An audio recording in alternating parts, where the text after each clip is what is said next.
Sebagaimana umat muslim lainnya, komunitas kejawen di Bonokeling, Desa Pekuncen, Kecamatan Jatilawang, Banyumas, Jawa Tengah, merayakan Idul Adha.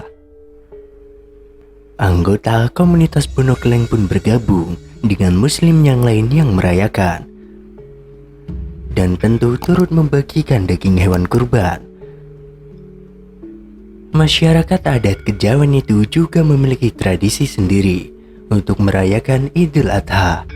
Dalam komunitas Bonokeling, Idul Adha disebut sebagai Perlon.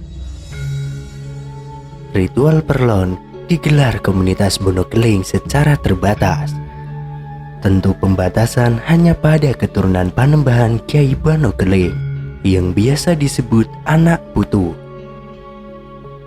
Ritual kejawen ini tidak diikuti oleh masyarakat umum.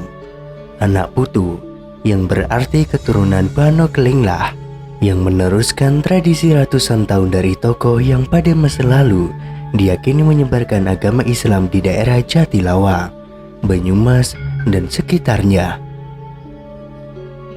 Tiap tahun, Perlon tiba di hari yang berbeda, sesuai penanggalan yang digunakan komunitas kejawen Bonokeling. Kalender Alif Rebu Wage alias Aboge. Dalam ritual Perlon, anak putu atau keturunan menggelar upacara yang hampir sama dengan ritual reka, yakni resi kubur atau bersih-bersih makam dan berdoa. Bedanya kini mereka berziarah di Kiai Gunung. Hampir sama dengan perayaan Idul Adha lainnya, pada hari Perlon, komunitas Bonokeling juga menyembelih hewan kurban yang disebut hewan Perlon. Daging juga dibagikan kepada warga, terutama komunitas Bonokeling. Meski komunitas Bonokeling menggelar perayaan Idul Adha di hari yang berbeda dengan umat muslim pada umumnya, hari ini pun banyak anak putu Bonokeling yang turut membantu panitia kurban di beberapa masjid atau musola di lingkungannya. Kalau hari ini kan yang Islam umumnya itu Idul Adha, banyak yang ikut membantu. Besok pun komunitas Bonokeling saat Perlon juga banyak yang membantu, ujar Pak Sumitro. Dia pun berharap agar perbedaan itu tidak perlu dipermasalahkan. Terpenting semua kelompok masyarakat meski berbeda tetap rukun dan damai. Tidak masalah, guyup rukun sebagai sesama masyarakat, kata Pak Sumitro. Selain di Banyumas, ada juga toleransi Idul Adha di Desa Kalikudi, Kecamatan Adipala, Kabupaten Cilacap, Jawa Tengah, yang barangkali sukar dicari di tempat lainnya. Kalikudi sejak lama memang dikenal sebagai potret Indonesia mini dengan segala ragamnya. Di desa pesisir Cilacap ini, pelestari adat dan penganut kejawen yang tergabung dalam paguyuban adat tradisi anak putu atau atap Kalikudi, Kecamatan Adipala, Kabupaten Cilacap, tak menggelar ritual apapun dalam rangka Idul Adha, melainkan mereka menitipkan hewan kurban kepada kepanitiaan di masjid-masjid yang ada di sekitarnya. Dan itu adalah bentuk toleransi. Anak putu adalah sebutan akrab dan turun-temurun untuk para pelestari adat ini. Kalau dalam bahasa saya inklusif, kata tetua anak putu Kalikudi, Kutang Sunardi. Dia mengatakan sejak ratusan tahun lalu, anak putu memang tidak menggelar ritual adat dalam Idul Adha. Tradisi Idul Adha selalu dilakukan oleh kepanitiaan masjid yang secara spesifik dilakukan oleh golongan anak putu nyantri. Sebagai anak putu Kalikudi adalah anak putu nyadi atau yang memegang erat adat dan tradisi kejawen. Sedangkan lainnya adalah anak putu nyantri atau yang ritual keagamaannya tidak beda dengan umat Islam lainnya. Idul Adha itu di sini tidak ada acara apapun. Dulu itu kan ada keturunan Setrowedono yang khusus mengurus seperti ini, yaitu kurban Idul Adha. Berarti kalau mau ada anak putu yang berkurban kurbannya dititipkan ke masjid. Ucapnya, sejak awal penyebaran agama Islam di Kalikudi, warga sudah terlatih toleransi untuk saling menghormati dan menghargai antar sesama.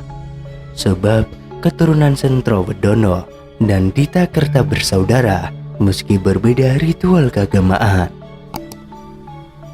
Meski tak menggelar ritual apapun dalam perayaan Idul Adha ini, anak putu tetap akan melakukan ritual Muji Kamis Wage Jumat Kliwon. Ritual Muji Kamis Wage Jumat Kliwon juga sudah dilakukan sejak ratusan tahun lampau di pasemuan atau tempat ibadah. Menilik sejarah, desa Kalikudi dibuka oleh Kiai Ditakerta dan dipercaya sebagai leluhur anak putu. Kiai Ditakerta inilah yang babat alas atau membuka kampung untuk yang pertama kalinya. Setelah perkampungan terbentuk, beberapa tahun kemudian Kiai Sentrowedono menyusul ke Kalikudi. Dialah yang mula-mula menyebarkan agama Islam di wilayah ini. Secara turun-temurun, keturunan Sentrowedono inilah yang disebut anak putu nyantri. Adapun keturunan yang masih berpegang pada adat dan tradisi tersebut disebut sebagai putru nyandi. Sentrowedono itu menyusul seperti mencari saudaranya, kemudian menyebarkan Islam. Kurban hewan juga muncul dalam beberapa prasasti yang dikeluarkan kerajaan-kerajaan awal di Nusantara, seperti prasasti Yupa dari kerajaan Kutai Kartanegara, prasasti Tugu dari kerajaan Tarumanegara, dan prasasti Dinoyo dari kerajaan Kanjuruhan, Jawa Timur. Dalam prasasti Yupa dan prasasti Tugu dikisahkan pengorbanan lembu dan jumlahnya fantastik. Kata Dwi Cahyono, arkeolog dan dosen sejarah Universitas Negeri Malang. Dalam salah satu prasasti Yupa yang ditemukan di Muara Kaman, Kalimantan Timur, disebutkan Raja Mulawarman memberi sedekah 2000 ekor sapi kepada para Brahmana untuk upacara di Tanah Suci bernama Vaprakeswara. Dwi menghubungkan kurban itu dengan kepercayaan Weda yang berkembang pada awal masa sejarah di Nusantara. Dalam praktiknya, Weda menekankan ritual pengorbanan dan Brahma menempati posisi sentral. Ritual pengorbanan menempati posisi penting dalam kepercayaan Weda, termasuk mempersembahkan susu, biji-bijian, jus tanaman, dan buah-buahan. Ada dua jenis upacara pengorbanan. Pertama, pengorbanan sederhana di rumah masing-masing dan dipimpin oleh penghuni rumah. Kedua, pengorbanan besar yang dilakukan oleh para Brahmana di tanah lapang atau dikenal sebagai kesetra.